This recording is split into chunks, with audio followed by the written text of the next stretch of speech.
I say this a lot. I feel like, like you make your own luck. Like opportunity knocks, but not if there's no door there. I felt like I built a door and I made my own luck. I didn't plan for any of that shit to happen. It just did.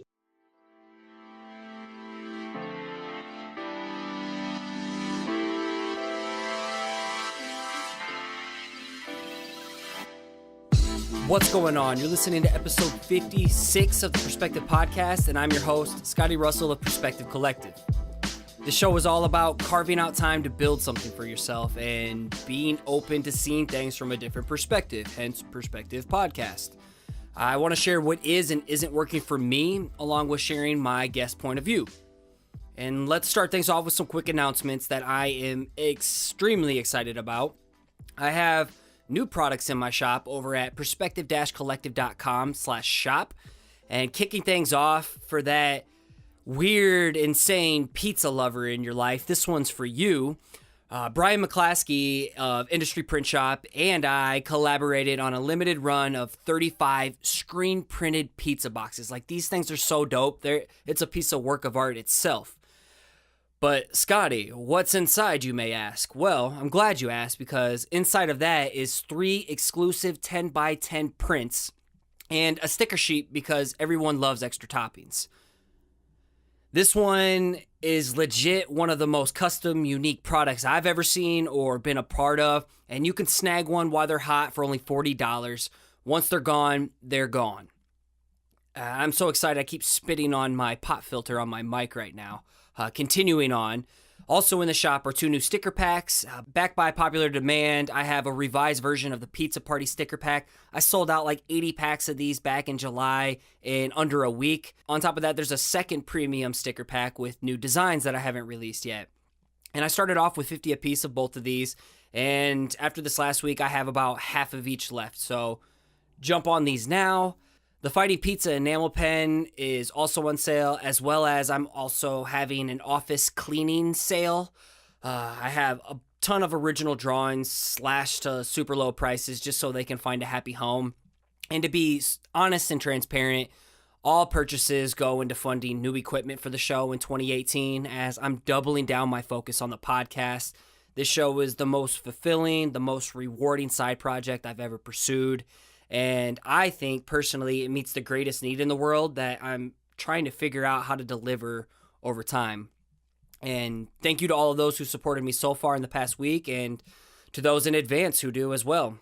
Again, you can snag up some of these custom art gifts for that special someone in your life over at perspective-collective.com/shop.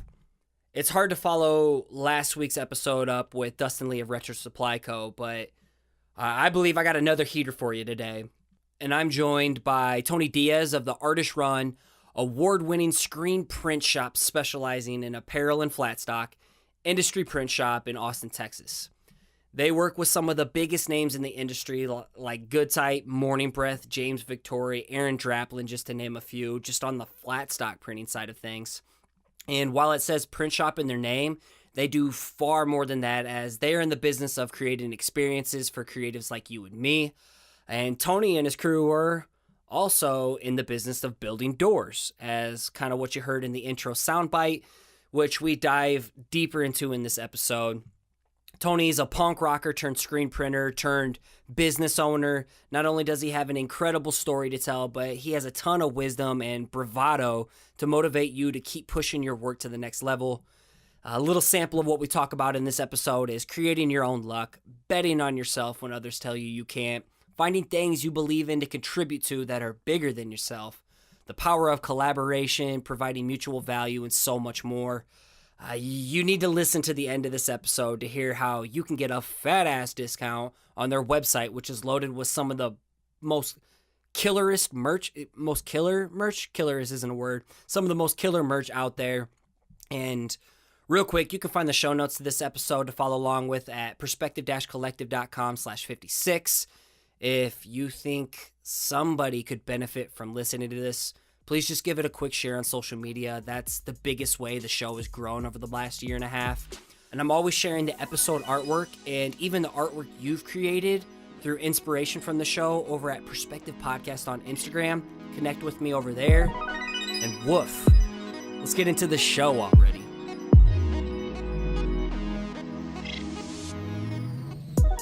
I'm sitting here talking to one of the coolest cats in the creative game, Tony Diaz. He's the head honcho of Industry Print Shop in Austin, Texas, and I'm stoked to finally get this dude on the show to share his story. Tony, how the hell are you, my friend? I'm doing fantastically well. How are you? I'm good, man. I'm stoked to have you here. This is a long time in the making.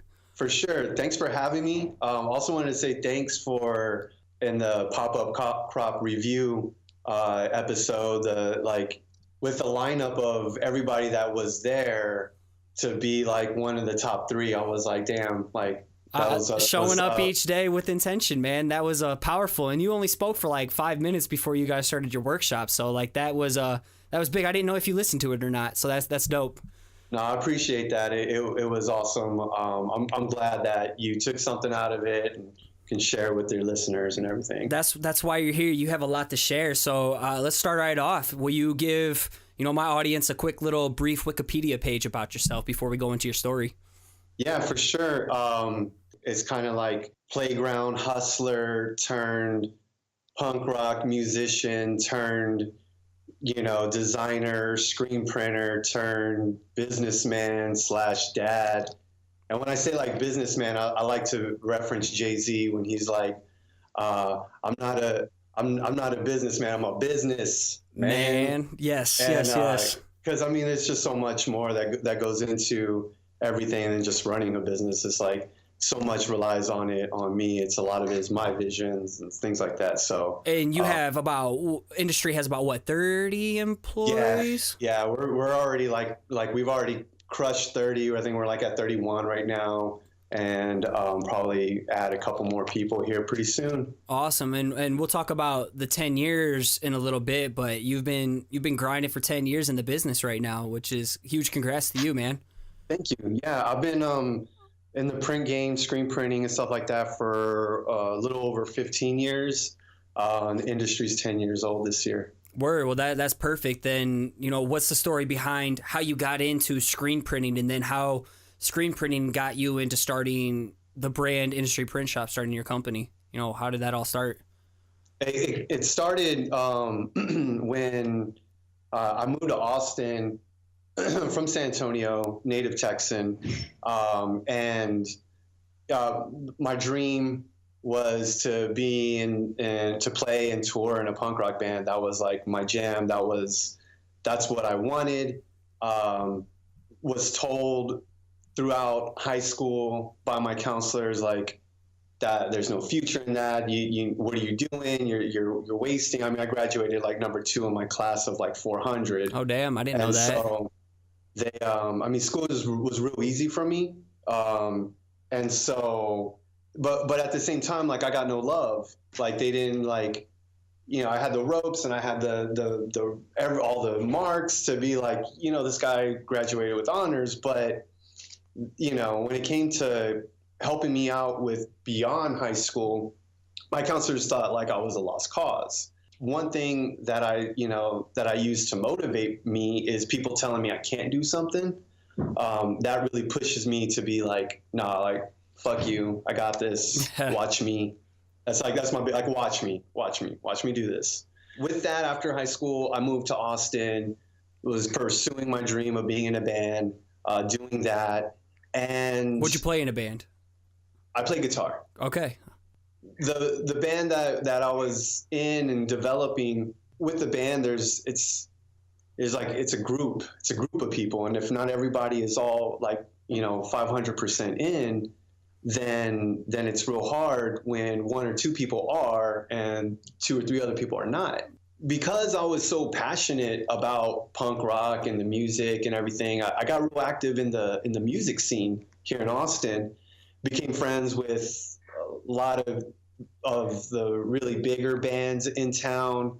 And I was such like, on top of that, like, I was such a fanboy. I was such like a band nerd that I knew about bands before like everybody else knew about them. I was all in the zines and following touring schedules. And this is like way before the internet was readily available like it is now. So, I mean, I would just dive into finding new bands and what my favorite bands were listening to. And they're touring. They're these kind of like what they call baby bands, which basically means like they're touring. They might have a record, but they're just like not big. Mm-hmm. They're like opening acts.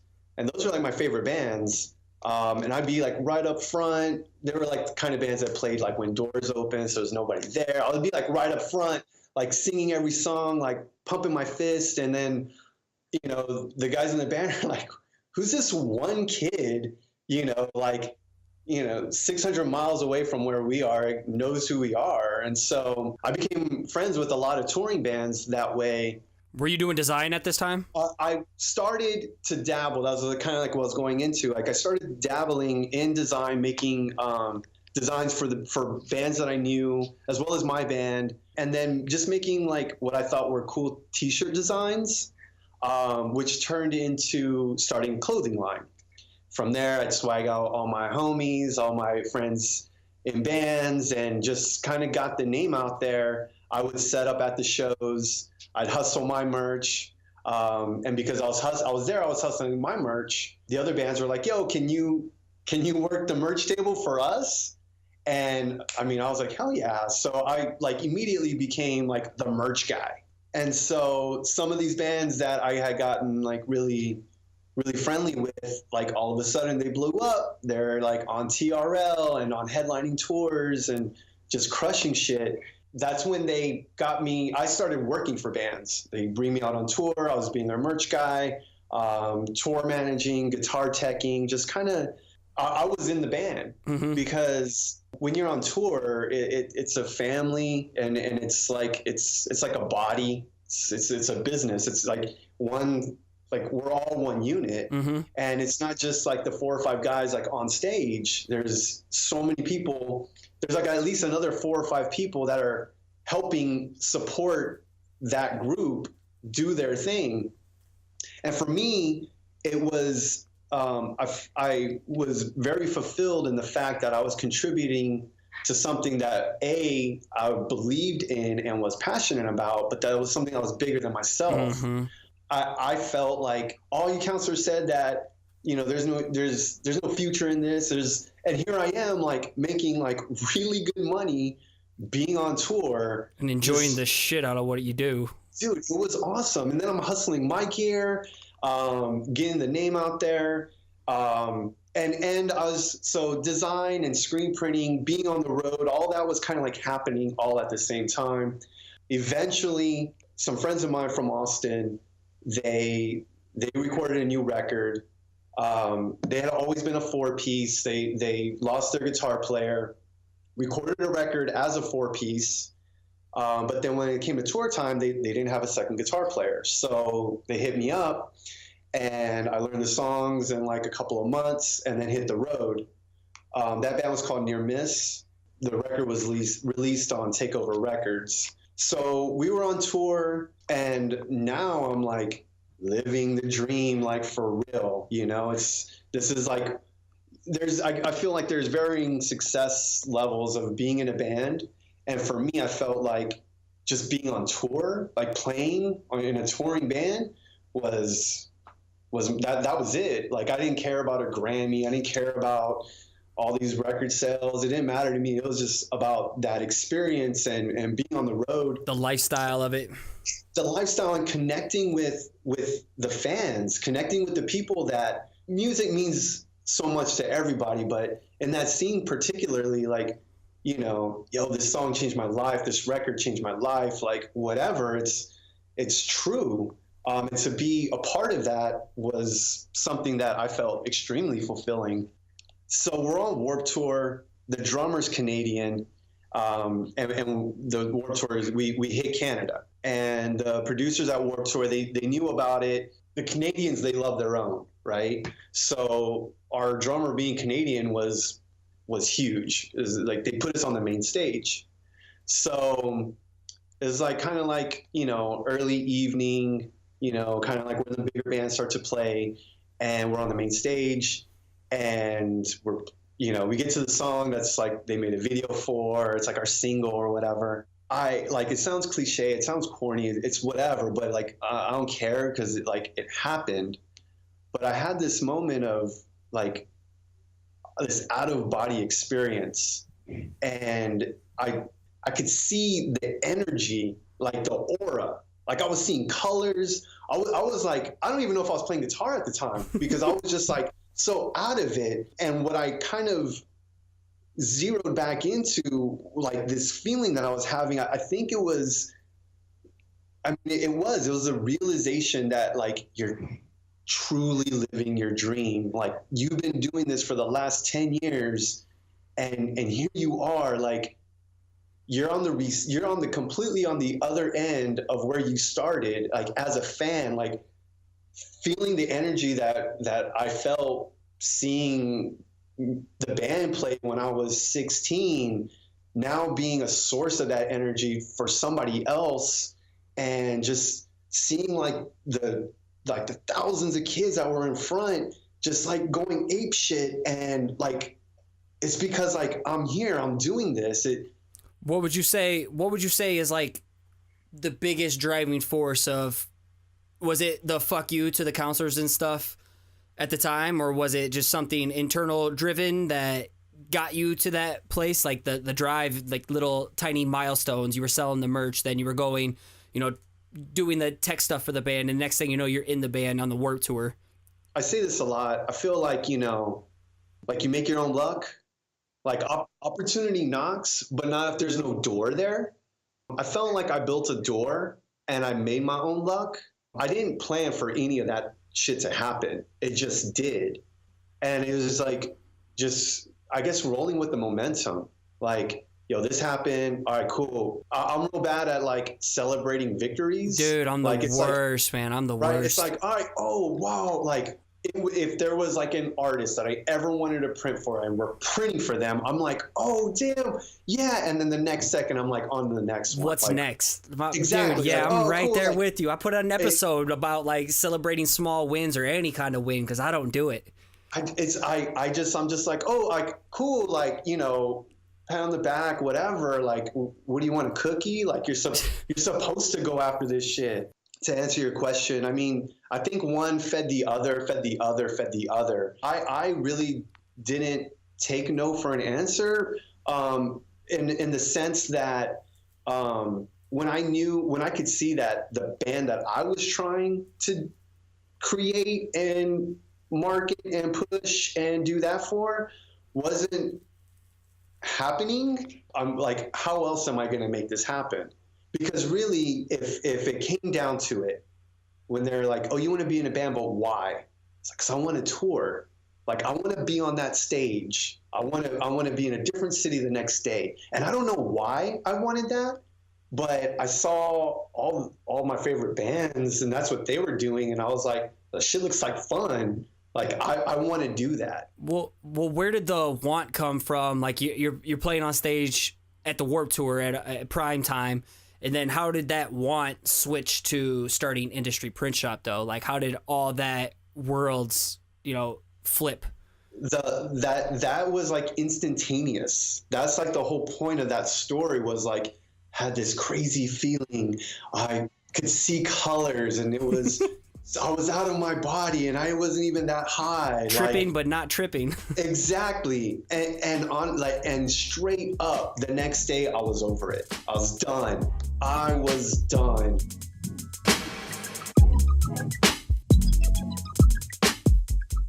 Damn, so it's just like one of those, you got a taste of that dream, and now it's like, what's next? Exactly. It was okay, like, I get it, man. I have been touring, I have been doing that whole lifestyle for about 4 years. And then I felt kind of like I was on the tail end of it when the band approached me to be in the band. And I'm like, oh yeah, like this is what I've been waiting for. Like this is it, let's do it. And so, but the next day, like I said, I was done. I married pretty early. I got married in September, and in January, that following January, I was pretty much on tour for like the next like 3.5 years. So like I'd be home for like a month or a couple weeks or whatever, some kind of small amount of extended time. I mean, I just missed my wife, honestly. I was ready to come back. I was ready to be a husband. I was ready to really get more into screen printing. Because all the while I had been designing, I had a laptop, on the road, making merch designs, making new designs for myself. And when I get home, I print. And I had this really good opportunity with this shop that I kind of learned all the ABCs of screen printing from. So when the tour was over, I was like, yo, guys, I'm done. And also, too, it wasn't like a bad thing. Like, I am way better with stage presence than I am a guitar player. Like, I throw out mean energy, but like my riffs are fairly limited, right? After the tour was over, I got home and I just like went all in with screen printing. The shop that I was working at, the owner sold it to one of the printers that worked there. That printer like hired me to be like the general manager and to basically run the shop. And so I did. We didn't see eye to eye on a lot of things. And so I would say maybe about like within the year of me coming home and doing that, like working at that print shop, I broke off and started industry. Where'd the name come from, Industry Print Shop? I don't know, a handful of things, like being on the road, seeing all the like industrial buildings, like, in the Northeast and just stuff like that. It just kind of stuck out. I wrote down a handful of names and I wrote down industry and I was like, that's it. Cool. Done. And it started with just you solo pulling in like local. Was it started off with like band gigs and stuff like that? Yeah. The other shop that I had worked at, I had developed like some relationships with some of our clients and stuff like that. And so when I was piecing out with everybody, I did not like try to take any of those clients. I was like specifically like, I just want to say thank you and I'll see you around. But there was a handful that were like, no, like wherever you go, I'm going. And so they're like, it's not loyal to the shop. Like we're loyal to you. So I already kind of had about like half a dozen clients, like just starting off the bat, like, within like the first couple of weeks of having my equipment, I had like a dozen jobs to print. So yeah, I mean, I started it all by myself. I pretty much had a list of equipment that I wanted. Like I just went in, I got everything I needed and then just set up shop. I did everything. I did all the SEPs, printed the films, burned the screens, set up the job, ordered the shirts, print the shirts, box the shirts up, invoice it, and on to the next one.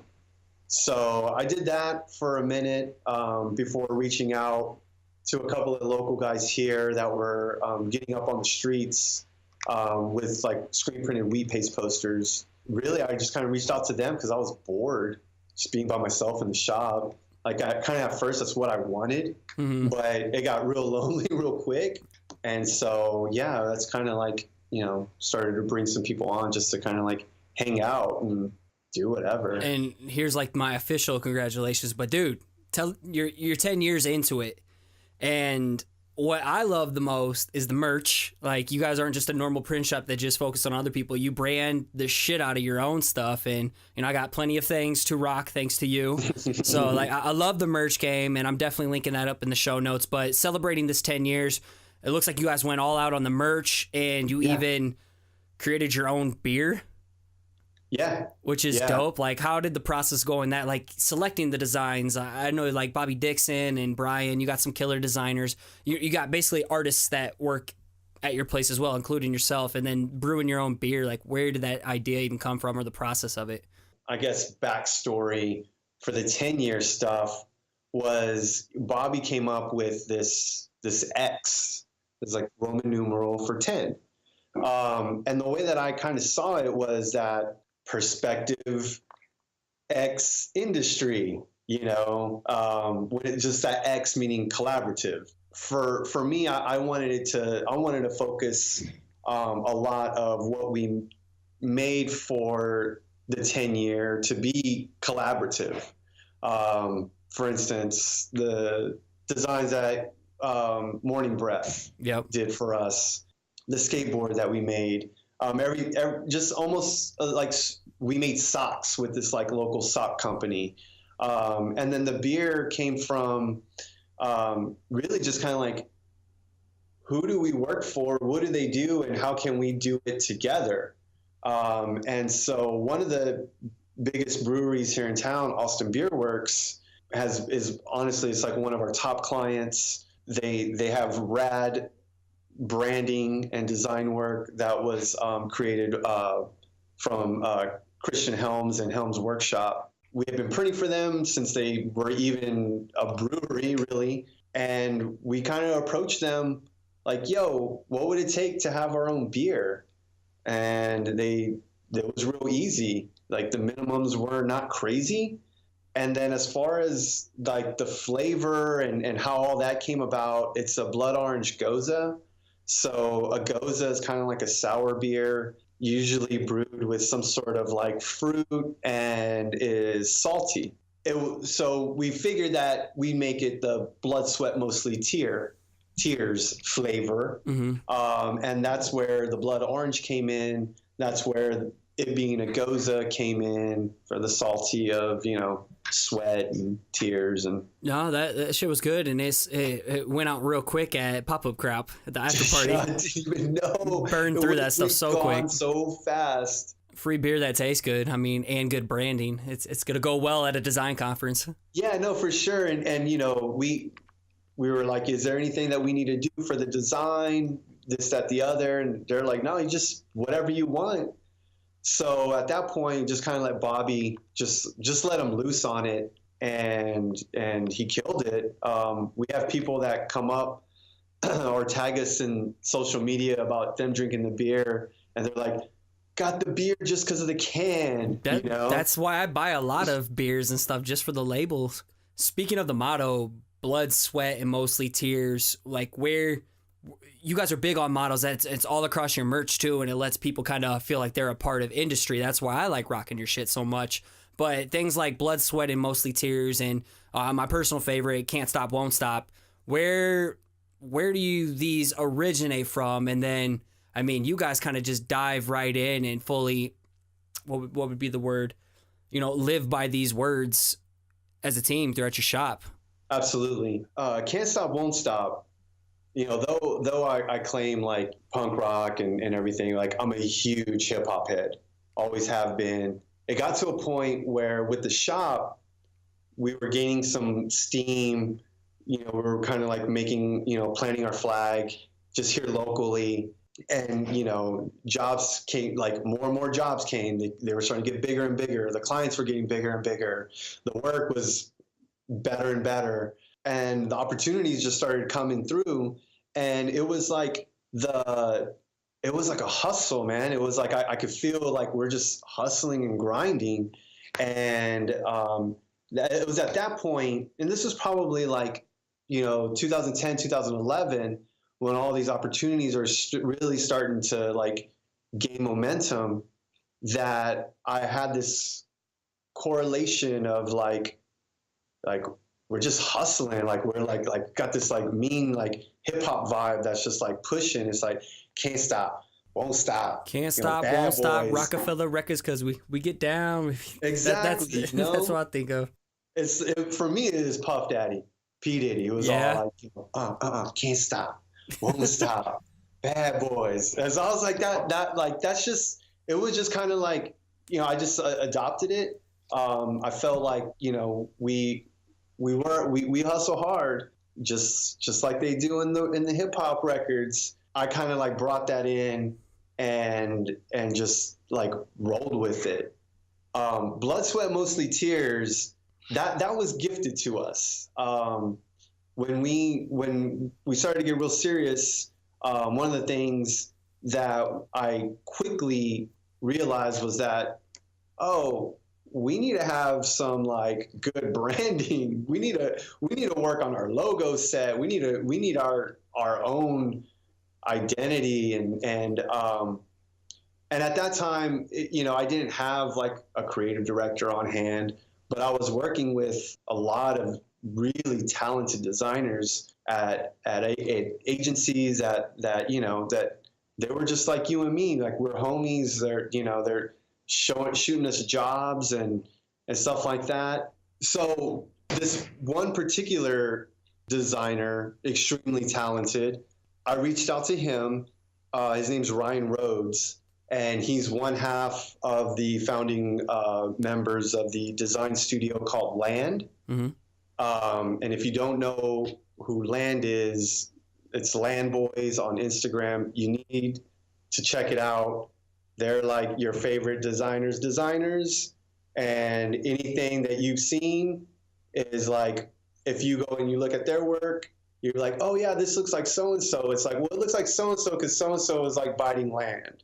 So that's my 2 cents on Land. We'll link them up in the show notes. For sure. But anyway, Ryan Rhodes, I reached out to him to do some logo work for us. And so as a good designer, he kind of had me do like a mini creative brief, asked me some questions, he knew our vibe, but wanted to kind of get an inside look of kind of what happens at the shop. What is this, how do you guys interact with each other and stuff like that? And so, at the time, it was like maybe like 3 or 4 of us.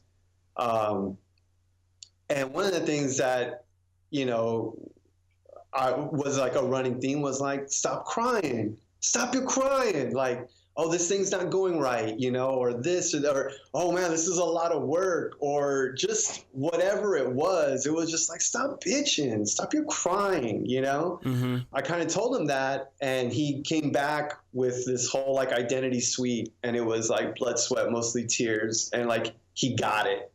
You know what I mean? Like, he nailed it. That was gifted to us by somebody who gets who we are. And I felt like it really captured the vibe of who we are, who we were. It's just like, just get it done, like, we're gonna, we might cry through it like behind closed doors, but like the shit's gonna get done. At the end of the day, everything gets done though. I get it. And we crush it, it's ain't no thing. And, those same like complaints and all that, that was like at that moment of time, I don't think it was ever really genuine. It was just like us razzing each other, like, oh, poor baby, you can't do that. There's like you definitely have a culture after like getting to meet all the people from the team at these conferences and getting to tour, industry itself. Like there's definitely that grimy hustler, get shit done, but yet still have fun. Get shit done and still have fun. I just gifted you one right there. So, I dig the vibe that everything you guys put out.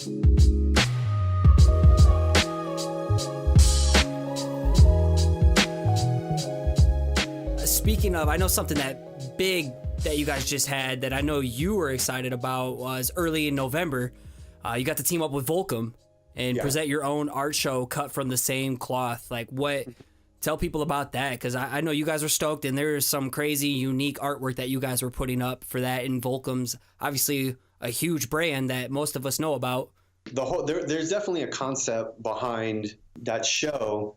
Additionally, I think it just kind of goes more along to kind of what I said earlier, that you make your own luck. Building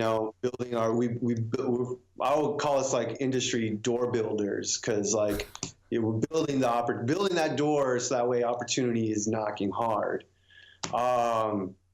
And so right around the same time, that whole like can't stop, won't stop motto kind of was birthed into the shop. We were making a lot of work, a lot of art. We were getting up in the streets. We were starting to do some gallery shows. We were really starting to build a name for ourselves. And the way that we were making work, we work all day in the shop, then we just like kind of punch out and then just stay there all night making work, like making our own prints, just and it was a group of us just like having, just like feeding off of each other, you know. And with screen printing, just in screen printing in general, you know, it's dirty, it's messy. You know, if you're printing and then you get ink on your fingers, you don't want to get it on that print. So it's like, well, it's close to me.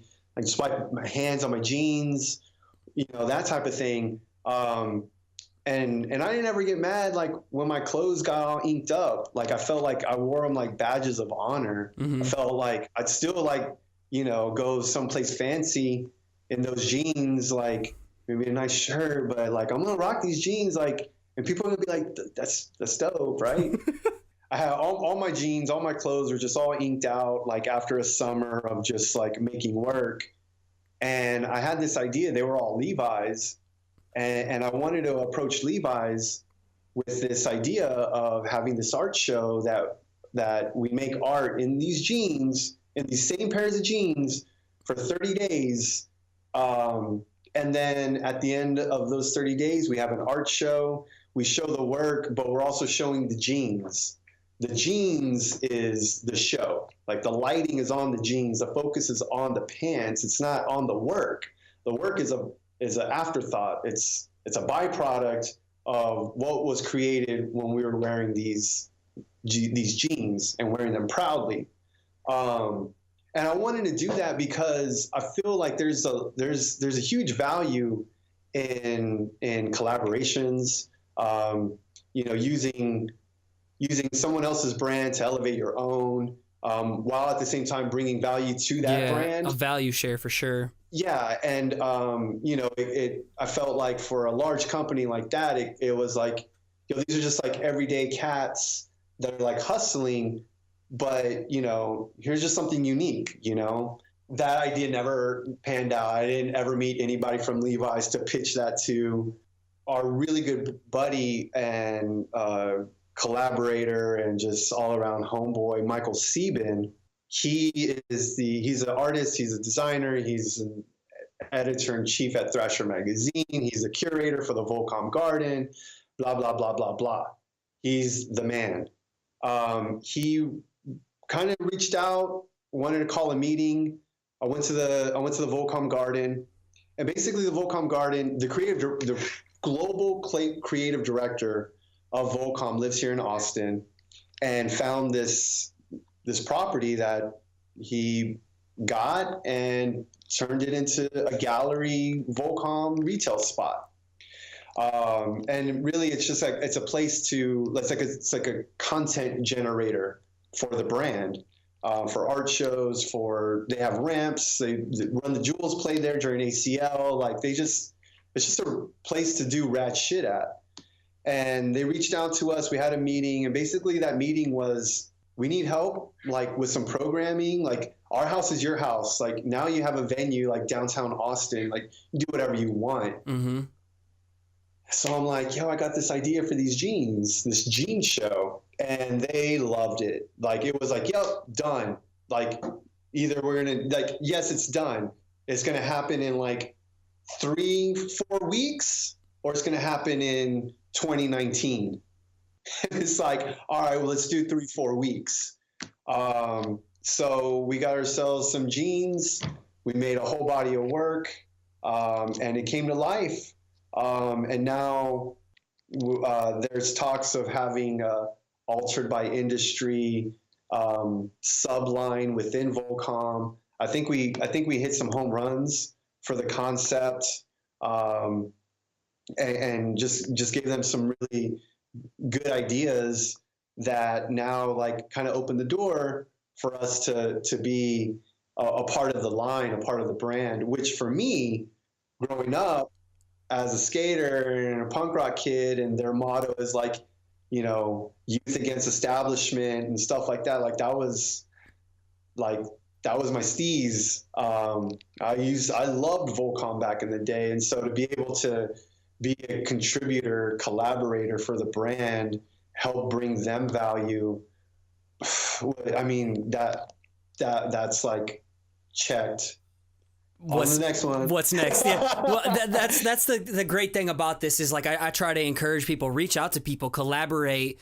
and bring some value to someone else. And Dustin Lee from Passive Income Dustin Lee from Retro Supply Co. and Passive Income for Designers. He was just on a week before you, and all about like the power of collaboration and being a print shop. You've gotten access to some of the biggest names in the creative industry.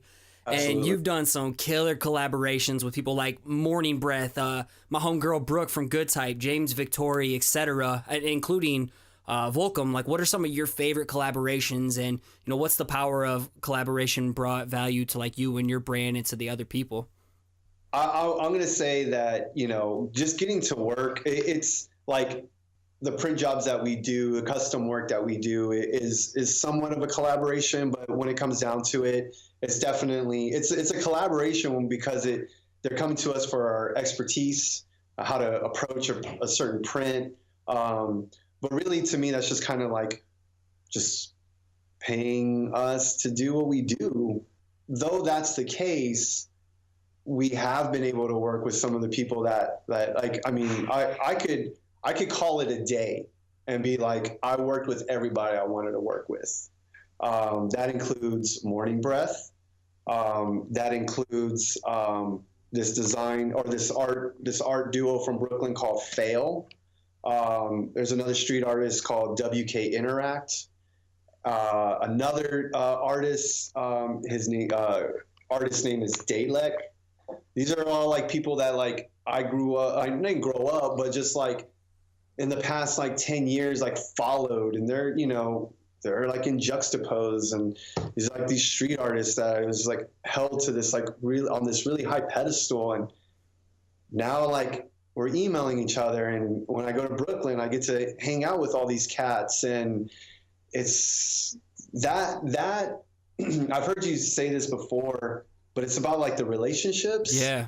Like to me, it's more about the relationships that this place has helped me cultivate. That is where I find the most, I guess, success. Yeah. Where I'm most fulfilled with that. And not coming at things like building a connection, because I feel like when you're treating someone like a connection, you're basically just trying to build a road where you can get something from them.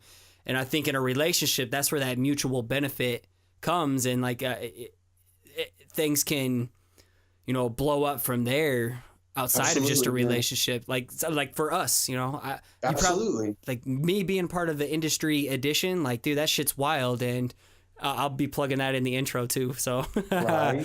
Yeah, no, it's great, man. Just seeing you guys just take off and working with some of my favorite names. And now I have to check out some of these not so mainstream names that you're talking about. Absolutely. But they're, like on the flip side, like, we're printing for Brooke and Good Type, which is huge. Mm-hmm. Print for Draplin, print for, all the cats at Mondo and stuff like that. It's like I feel like the people that we work with are on a really high caliber and in like a very wide spectrum of design and art, because people get pigeonholed into a design scene. Yeah. And there's just so much more than what, is like the most popular designers on your Explore page. And as you guys continue, like I met you at Crop, and now you've been a sponsor at Pop-Up Crop as well as Weapons. And that's just opening up this whole new can of worms of people that you're going to be introduced to from there. And like what other kind of events that you guys, South by Southwest, you're in Flatstock, aren't you a part of that too? Yeah. We're a part of Flatstock, which is a poster exhibit hosted by the American Poster Institute. Basically, it's celebrating all the artists that have continued to forge the path of screen printing. Is it like a MondoCon? It's like it's the OG MondoCon. Screen printed posters existed mainly for the sake of being a gig poster for like a music show. And then that turned into making art prints, turned into it being a license type thing where movie studios release their licenses to make variations of posters, let's make a different Jaws poster or whatever the case is. You see like people like DKNG and stuff are, they're part of that. Yeah. Yeah, no, for sure. And, there's a lot of cross-pollination between those worlds, especially nowadays, where in the beginning it was kind of like, the thing with flat stock is that you have to show, I believe it's like 70 to 80% of what you're exhibiting at flat stock has to be music related. Has to be gig posters. All right. The rest of it can be, art prints or whatever else. And also it needs to be, you need to be the designer. You can't really be like a print broker or a collector or anything like that. So for us, like when we go up there, we print plenty of gig posters, but they're not all like, we don't go there with other people's work. We go there exhibiting the gig posters that we designed, as well as obviously printed. But that's a big deal for us. Being out in the convention center at South by Southwest, that's big time. Crop's huge. Shout out to Matt Dawson. Fuck, dude. I keep shouting this dude. Like, if people need to know more about him. So, like, I plug him every opportunity I can. I owe our relationship because of him. Absolutely. And I'm loving this day and age that we're living in now. Matt just kind of like gave us a follow on Instagram and reached out and was like, yo, think you guys are doing some cool shit? I was like, oh, who's this dude? Yo, you're doing some cool shit too. Like, oh, I'm going to be in Austin. Can I stop by? And it's like from there, once we met, it was like we're like homies. It's like we've known each other forever, it feels like. The power of just reaching out and getting uncomfortable and like talking to someone, that power that you have to just connect with someone through your phone. Like the relationships I've built through just random connections, like it's insane.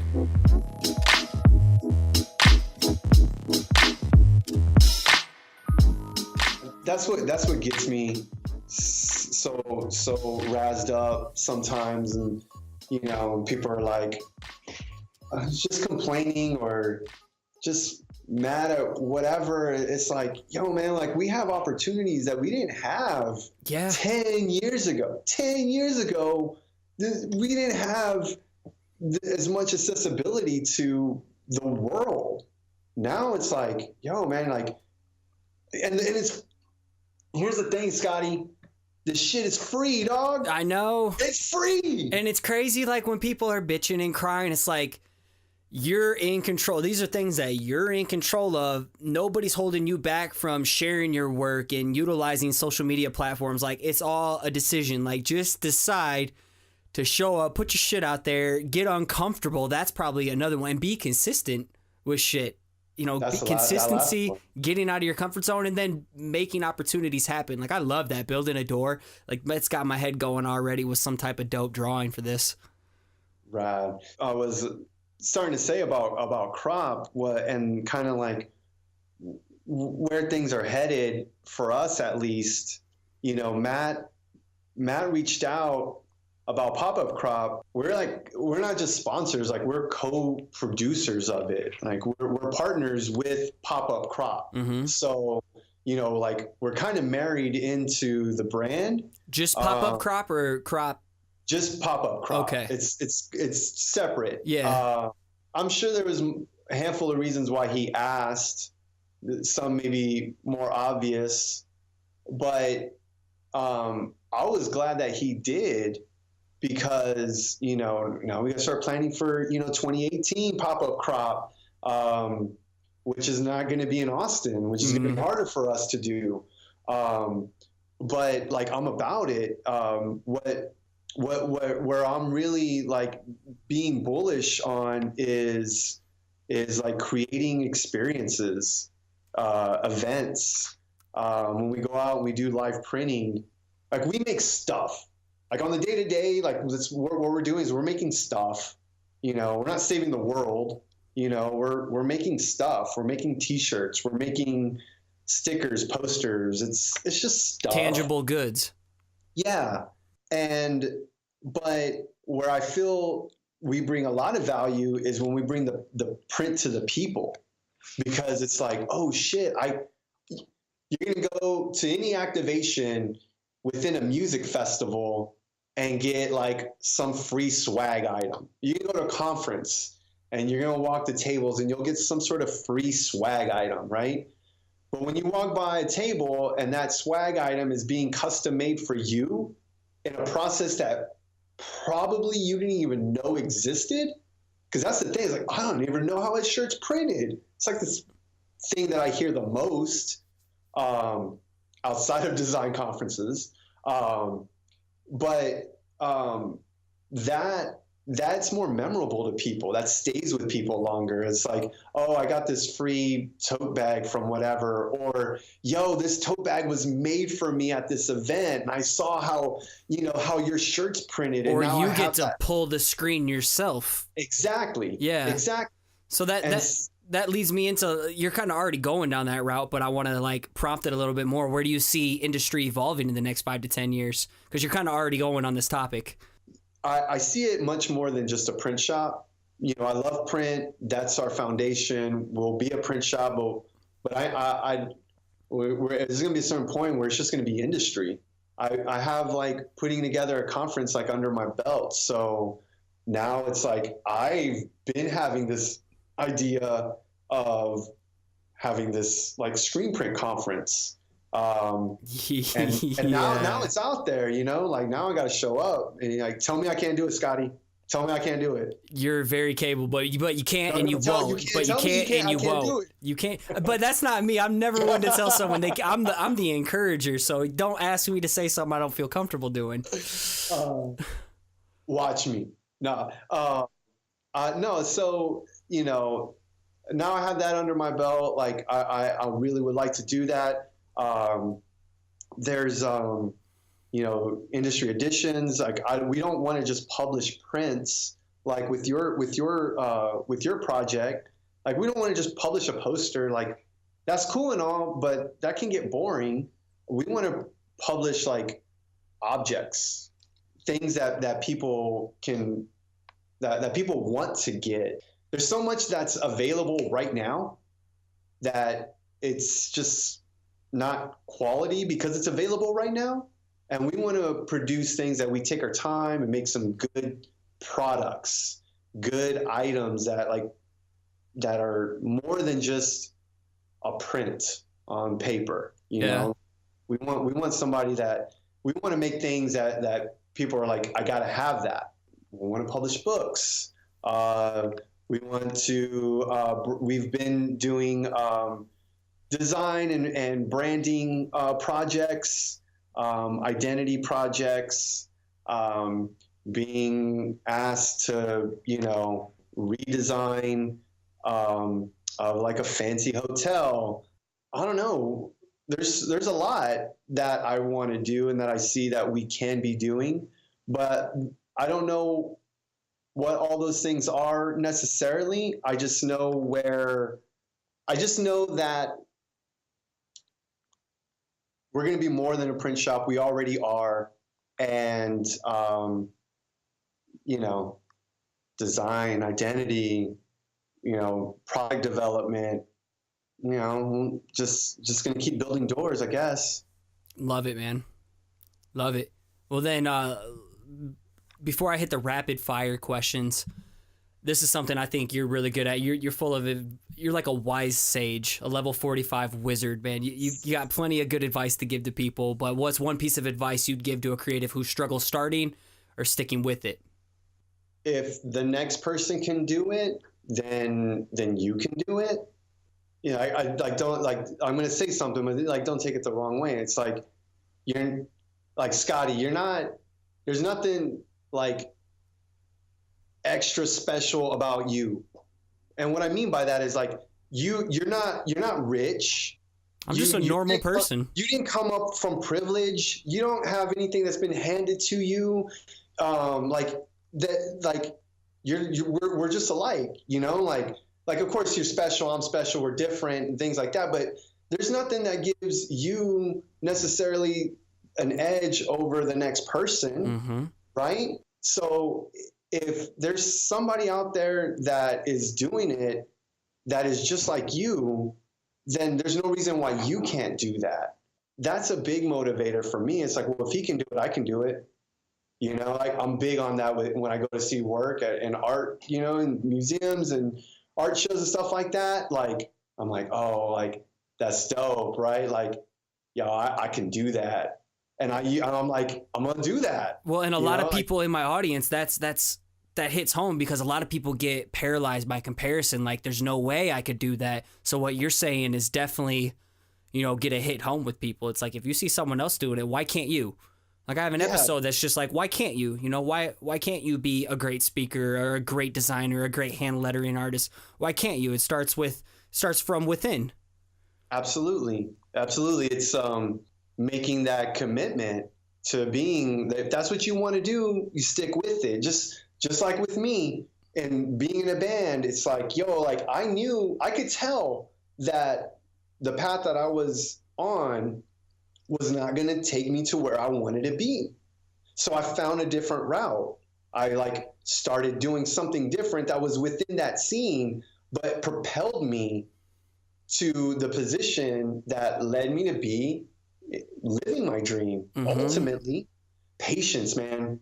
Patience. Oh, patience, man. Well, and it's funny, like so many people expect something to happen overnight, but as you've kind of just said, right, all those different jobs, all those different experiences you've had along the way, all the ups and downs, the roller coasters, those shitty jobs, they've all taught you something. Like back when you were doing print shop or started at a print shop, you know, you learned all that shit. You didn't know that you're going to be owning industry and what it became today, or just the relationships and the camaraderie that you had in playing in a band, but how you've brought that and built a culture within industry. All that shit, you know, leads to where you are today, and what you're doing now is going to lead to that person you become 10 years from now. So it's like, you got to appreciate the ups and the downs and the bullshit that comes along with the growing pains in the process. And for sure, you're built from scratch. What was it? Grassroots all the way, man. You're a self-made businessman, man. Yeah, for sure. I didn't go to school. I didn't go to school at all. I took a couple of classes in community college. I mean, just like in between things. But I mean, that didn't count, man. I didn't go to school. I didn't go to school for business. That's for damn sure. It was like only like in the past couple of years that I've kind of put on my like big boy pants about like learning what like a P&L sheet is and, you know, budgets and stuff like that. It's like, yo, like you know, now we have like an HR department. Like, that's what's up. Like, it's just getting real. Everybody's got a drug test now. But that's why you're on the show. That's why I sought you out, is because there is no one way of doing things, especially, you know, people telling you that you can't. Like, I've had, sometimes my parents didn't believe in the route that I was choosing, and people at work, like, why don't you stay at the safe jobs? Like, because I believe there's something else out there for me. I don't know how to fully get to it yet, but I'm gonna figure it out. You know, and that's why you're here. You carve out time to build something for yourself. That's the theme of the show. And I mean, that's why you're here, because your story is so incredible about what you've built and, you know, how you've done it along the way. Thank you. I hope that it hits home. I want people to know that, you know, it takes years. It takes blood, sweat, mostly tears. Slow and steady grind, man. Slow and steady grind. That can't stop, won't stop mentality. It's equal, you know, talents, hustle. Like it's all those things. And you know, if you know, I might not be the like most talented person creatively, but like I'll hustle, motherfucker.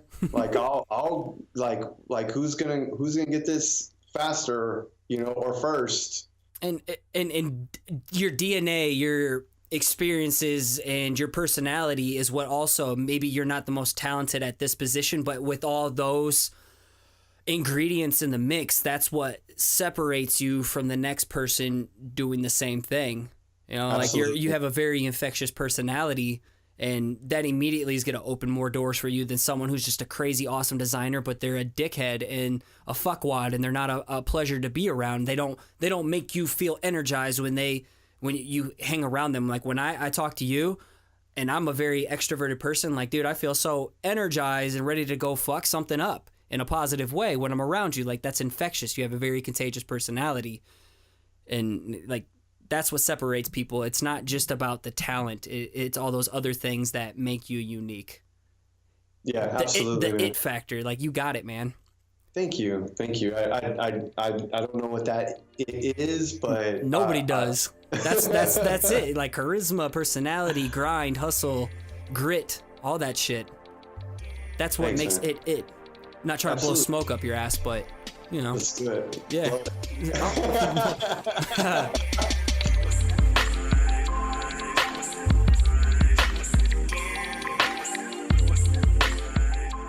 All right, let's hit this rapid fire question right now after this little love affair. If you were on death row, what would your last slice of pizza be? All right, do I have a second to ask a counter question?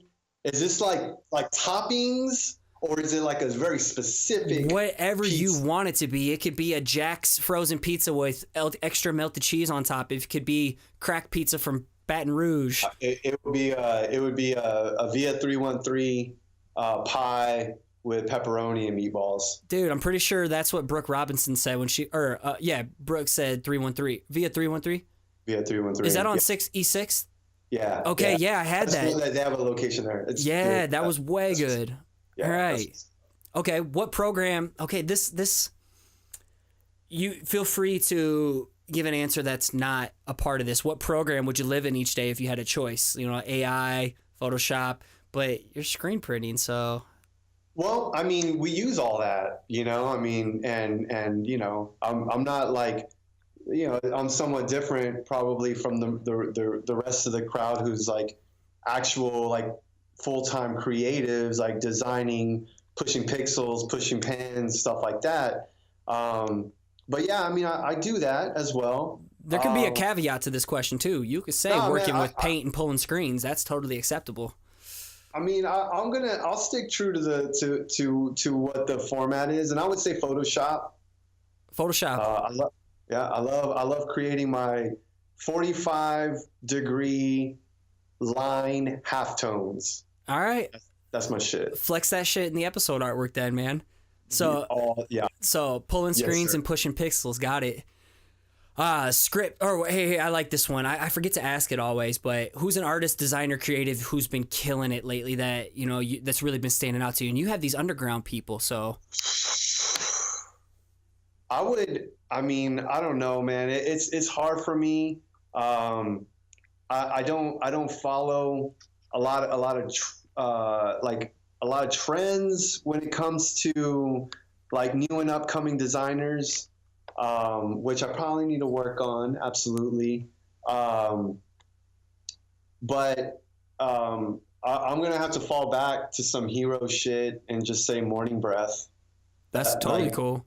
Just style-wise, the work that they put out, in the studio, like their studio work as well as their client work.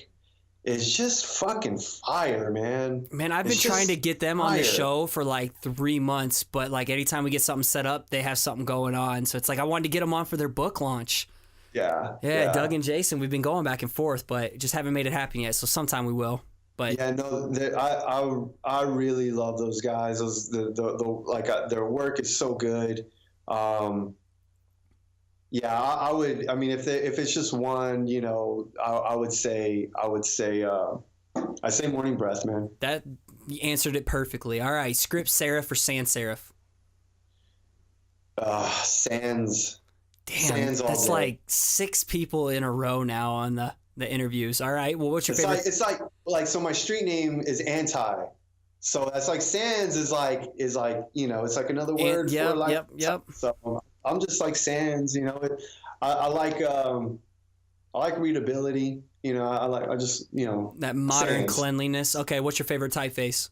All right, so I'm gonna drop two. That's okay. And one's gonna be contradictory to the serif's question. I'd say just in general, I really just love House Industries and their sign painter font. I love using that as a base and growing off of that. I love that aesthetic. Is that on the shirt you're wearing right now? No, this is actually a Morning Breath shirt that they designed for us. Oh, boom! Damn, I can't cop that one either. Damn. And so, sign painter. Sign painter's good. The whole suite's good. Yep. I'm sorry, but I'm not sorry. I grew up with my grandparents had a toy store, and they had this old-timey dude just like go out there and paint their windows. And I was just like, even back then, like I didn't even know like what fonts were. I mean, it was like I was like 7 years old, like just watching this dude paint these windows, and I was like, man, that's dope. All the grocery cards, all the produce, all that stuff. Like I'm a sucker for it. I love that style. I geek out over it. And then there's this company or I don't know what you call it, but it's world famous original. Ben Goding, I think is his name is. He's got this font called Grandmaster Clash, and that's where it's contradictory. It's like a kind of like a black letter font, so it's got the serifs in it, but it's such a dope font. It's so good. Awesome, man. I definitely about the House Industry sign painter. I have to check out the other one, man. Yeah. Thank you so much for joining us on this show today. Where can people go to find you online? And Industry Print Shop on Instagram, industryprintshop.com. Our publishing division, Industry Editions on Instagram. Me personally, my Instagram's anti-by-design, antibydesign.com. And yeah, man, that's pretty much it.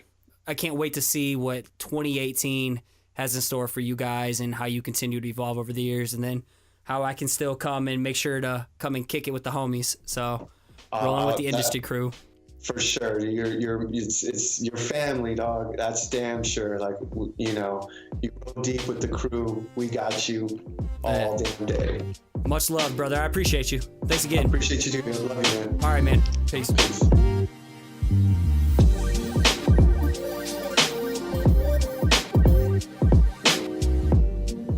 We're ending 2017 with some fire here on the Perspective Podcast, and Tony delivered another heater after last week's Dustin Lee's episode.